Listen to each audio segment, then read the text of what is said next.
नमस्कार, मैं हूं खुर्शीद रब्बानी। स्वागत करता हूं आप सभी का दूसरा पहलू में। दूसरा पहलू के आज के इस सफर में हमारे हम सफर होंगे कर्नल किरोड़ी सिंह बैंसला और आज इन्हीं की जिंदगी के तमाम फलसफों को आपके सामने पेश करेंगे।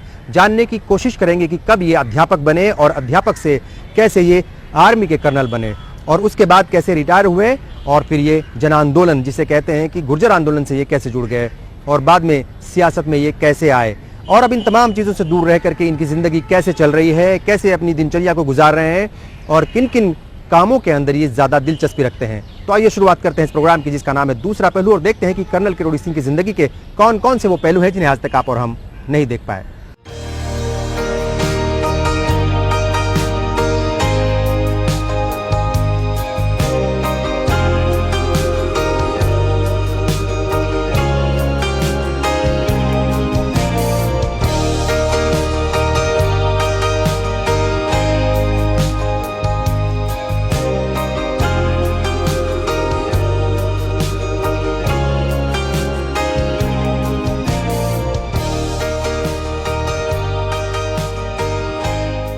गुर्जर आरक्षण की मांग को लेकर पिछले कई वर्षों से प्रदेश की सियासत में हलचल मचाने वाले कर्नल किरोड़ी सिंह बैंसला की जिंदगी के अनछुए पहलू जानने के लिए हमारी टीम पहुंच रही है हिंडौन सिटी के करीब मुड़िया गांव स्थित इनके निवास पर।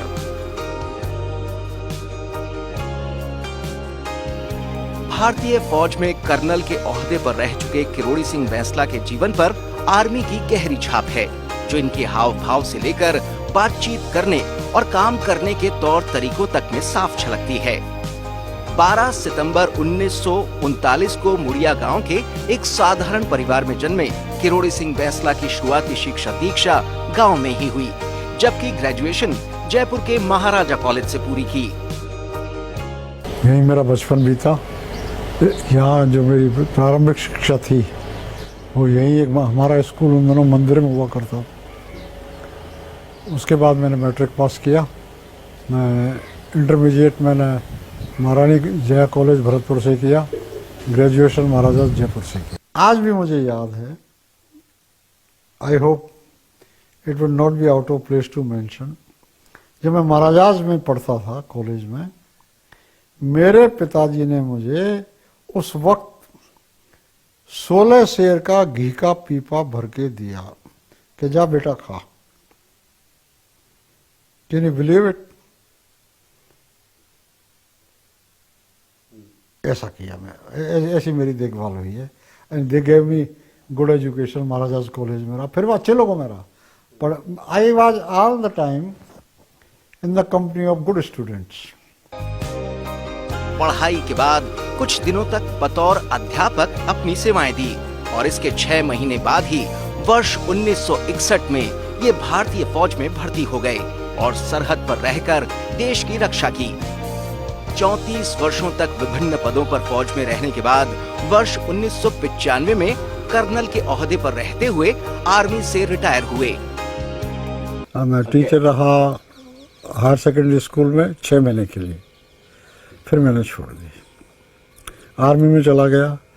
उन दिनों में I was married at the age of 15, so I was not eligible for direct commission।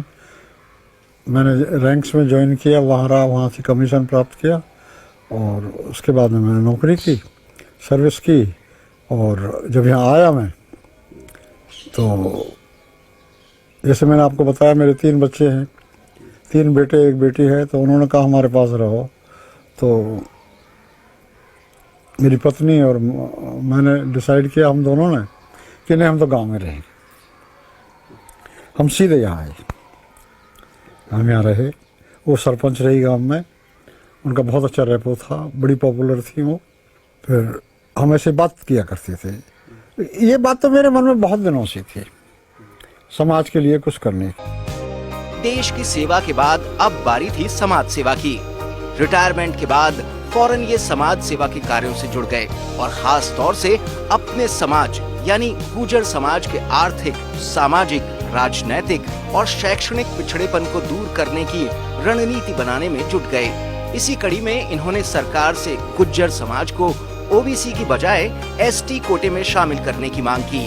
इसके लिए इन्होंने अपने समाज के कई दूसरे नेताओं के साथ मिलकर 3 सितंबर 2006 को गुज्जर आंदोलन संघर्ष समिति के बैनर पर गुज्जर आरक्षण आंदोलन की शुरुआत की, जिसकी आंच राजस्थान से लेकर दिल्ली, उत्तर प्रदेश और महाराष्ट्र जैसे सूबों तक महसूस की गई। इस दौरान ये आंदोलन काफी हिंसक भी हुआ। प्रदेश में महीनों तक सड़क मार्ग से लेकर रेल यातायात सभी बाधित रहे। इस आंदोलन में दर्जनों आंदोलनकारियों को अपनी जान भी गंवानी पड़ी। हालांकि लंबे वक्त तक आंदोलन करने और अपनी मांगों पर अड़े रहने के बाद भी गुर्जर समाज को इंसाफ का इंतजार है। गांव में जब हमने हालात देखे, यहाँ के देहात में खास करके रिश्तेदारियों में जाते रहे, जैसा मैंने कहा कि मैं born and brought up in मुंडिया, विच आई टोल्ड यू, तो यहाँ के लोगों की हालत देखी तो हमारे मन में एक कुछ करने की उनके लिए आई। शिक्षा पे भी जोर दिया, हमने छोटी छोटी मीटिंगें शुरू किया और पीपल खेड़ा पाटोली के आंदोलन से पहले हमने 279 मीटिंग्स की। मेरी जीप, अकेली जीप और मेरी पेंशन से मैं इस आंदोलन को पीपल खेड़े पाटोली के लेवल पे ले आया। मैंने अपने आप को उनका लीडर होते हुए भी एक साधारण आंदोलनकारी समझा। जहां वो सोता था वहीं उसकी बगल में मैं सोता था। जहां वो खाना खाता था उससे भी कम उसी साधारण किस्म प्याज रोटी खा के और दिन भर मैं उनमें रहता था, खूब मजाक करता था, खूब गाने गवाता था और रात दिन उनके साथ रहता था। तो we developed a rapport, a trust. उनके आज भी उनके मेरे बीच में ट्रस्ट।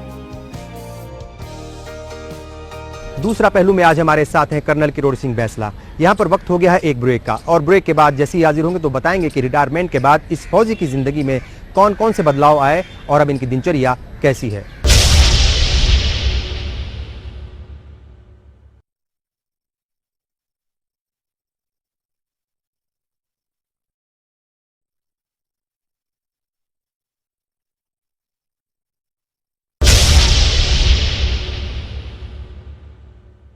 ब्रेक के बाद एक बार फिर आप सभी का स्वागत है। आप देख रहे हैं दूसरा पहलू और आज हमारे साथ हैं कर्नल किरोड़ी सिंह बैंसला। आइए एक बार फिर देखते हैं इनकी जिंदगी से जुड़े कुछ और पहलू।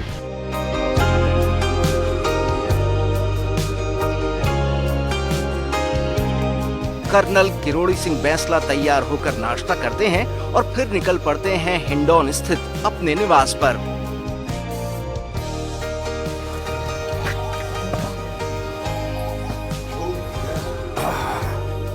घर से निकलते हैं और रास्ते में पड़ने वाले गांवों में रुककर लोगों से मेल मुलाकात करते हैं।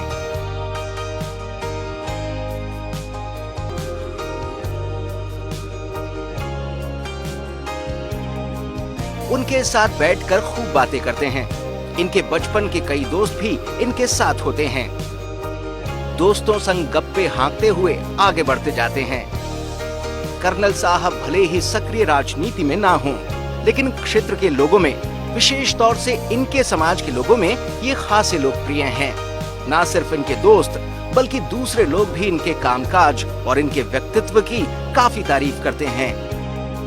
इतनी इस अवस्था में भी जो है चलने की वो नहीं है। इस अवस्था में भी जो है ये हमारे समाज का काम कर रहे हैं। हम लोगों ने कर्नल साहब के साथी होने के कारण कर्नल साहब का साथ दिया है और कर्नल साहब ने जो भी आदेश दिया उस आदेश को पूरा करने की कोशिश की है और कर्नल साहब ने जो भी फैसले या जो भी कुछ काम किया है वो जाति के हित में किया है। इनके साहब ये 3 भाई हैं, तीनों फौजी हैं। इनका बड़ा भाई हमारे पिताजी थे, वो ऑनर कैप्टन थे, पेंशन आए। इनके छोटे भाई हैं, वो मतलब ये एक हवलदार से पेंशन आए और सब फौजी परिवार है। इनके पिताजी भी फौजी थे, सब मेल जुल के रहते हैं। कर्नल साहब के पास में हमेशा समाज के लोगों की भीड़ लगी रहती है। जो भी युवा वर्ग है वो भी हमेशा कर्नल साहब से या आग्रह करता रहता है कि हमारे जो देवनारायण बोर्ड के मुताबिक छात्रवृत्ति या जो भी सुविधाएं मिलनी चाहिए वो पूरी नहीं मिल पा रही हैं, तो उनकी जो भी आवाज़ होती है कर्नल साहब समय समय पर सरकार को चेताते रहते हैं। यह हमारे गांव का मंदिर है, यहाँ प्राइमरी स्कूल था। मेरी पढ़ाई लिखाई प्राथमिक शिक्षा यहीं पर हुई है। आपको बता दें कि किरोड़ी सिंह बैंसला कभी कभार ही मंदिर जाकर पूजा पाठ करते हैं। अपने पूर्वजों के स्थान पर जाकर माथा टेकने में इन्हें ज्यादा विश्वास है। ये हमारा बहुत पवित्र स्थान है, ऐतिहासिक स्थान है। हम सब इसमें अटूट श्रद्धा रखते हैं। हमारे बुजुर्गों ने वो जो भी काम किए हैं वो सब इसमें निहित हैं। खाली वक्त में हिंडौन स्थित अपने निवास पर जरूर आते हैं। इनके परिवार के कई सदस्य इसी घर में रहते हैं। ईश्वर की बड़ी कृपा रही है कि मेरे रिटायर होने से पहले मेरे सारे बच्चे सेटल हो गए। दोनों को कमीशन मिल गया। बेटी मेरी सर्विस में चली गई, छोटा बेटा भी लग गया। मुझे परिवार की तरफ से कोई दिक्कत नहीं। हाँ, एक बात जरूर रही है अबाउट फैमिली लाइफ। मैंने मेरे परिवार की हालत बच्चों से कभी नहीं छुपाई। मैं क्या कमाता हूं, कैसे खर्च करता हूं, क्या हमारी पोजीशन है, ये सारी बातें जब वो छुट्टी आते थे तब मैं खोल के बता देता था। I never painted a different picture to my children. मैंने उनको हमेशा असलियत में रखा, आज भी असलियत में रखा। कर्नल साहब दोस्तों के साथ बैठकर बचपन और जवानी की कुछ यादों को ताजा करते हैं।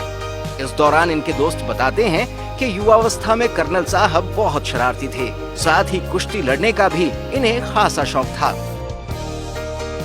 बचपन में बहुत अच्छे इनका साहब, पढ़े लिखे, आपस में हम हंसी मजाक करते रहे। तो पहले की बात था न, कब हम अब भी कह रहे थे जब हम ले थे जनों के चर उठा लेते तो कुश्ती में तो हमसे भारी ही नहीं। मजाक में हम इन्हें मार दिए कब 2-3 इकट्ठे है। जब मैं पीछे मुड़ के बचपन की याद करता हूँ तो उन पीलुओं में गुलाम कांकड़ी खेलना, फिर हम एक खेल और खेलते थे मंदिर के आगे बैठ के रात में, उसी चद्दर ओढ़ के हम एक सनान गुटका और खेलते थे। And it would not be out of place to mention that अगर कहीं इस दुनिया में दोबारा जन्म मिलता है तो मैं यहाँ पैदा होना चाहूँगा और इन मेरे मित्रों के साथ वही मेरा बचपन गुजारना चाहूँगा। और कुश्ती में भी हराना चाहूँगा। और कुश्ती की तो बात अपनी।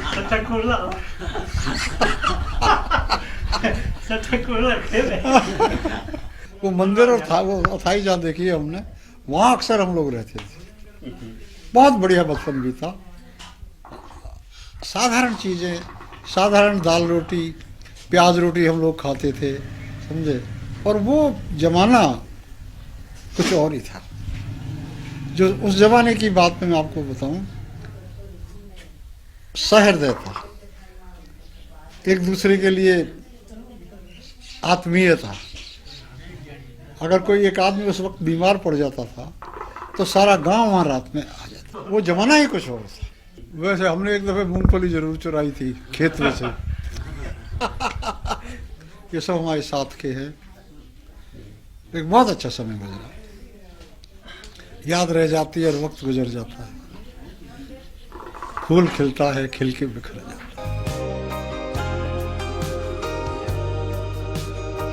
दरअसल इनका मानना है कि जिंदगी में बाहरी हार जीत ज्यादा मायने नहीं रखती, बल्कि मन की हार सबसे ज्यादा खतरनाक है। यही वजह है कि कर्नल साहब बुरे से बुरे हालात में अपने मन को जीत का एहसास दिलाने में कामयाब रहे हैं और यही इनकी सबसे बड़ी जीत है। आप देख रहे थे कर्नल किरोड़ी सिंह बैंसला की जिंदगी के कुछ अनछुए पहलू। उम्मीद करते हैं कि आज का ये एपिसोड आपको पसंद आया होगा। अगले हफ्ते फिर हाजिर होंगे एक नई शख्सियत के साथ, उसकी जिंदगी के कुछ और अनछुए पहलू लेकर। तब तक के लिए पूरी टीम को इजाजत दीजिए। नमस्कार।